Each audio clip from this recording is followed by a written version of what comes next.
নাটক কিন্তু একজন অভিনয় শিল্পীকে দ্রুত সবার সামনে সবার কাছে পৌঁছে দেয়।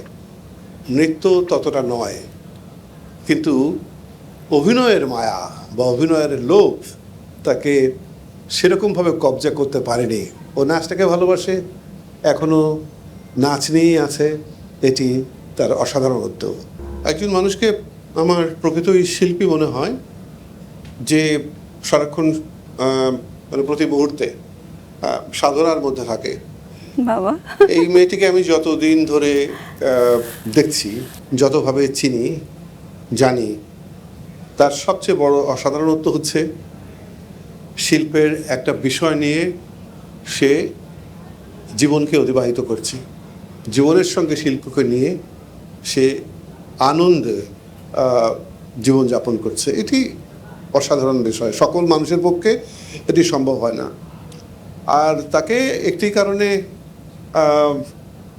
একটু বিশেষ মনে হয় আমার, ও যখন প্রথমে ঢাকায় এসেছিল নৃত্যশিল্পী হবে বলে, আর আমার যতদূর মনে পড়ে নাটকটি বোধহয় আতিকুল হক চৌধুরী করেছিলেন, আর আমি সেই নাটকটাতে দীপার সাথে অভিনয় করেছিলাম।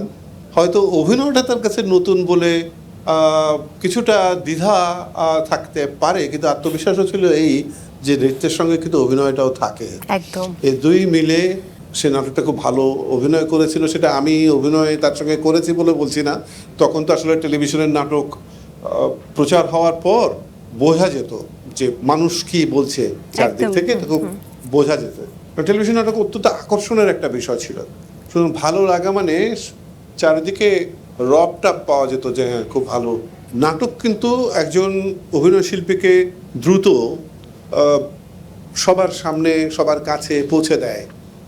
নৃত্য ততটা নয়, কিন্তু অভিনয়ের মায়া বা অভিনয়ের লোভ তাকে সেরকমভাবে কবজা করতে পারেনি।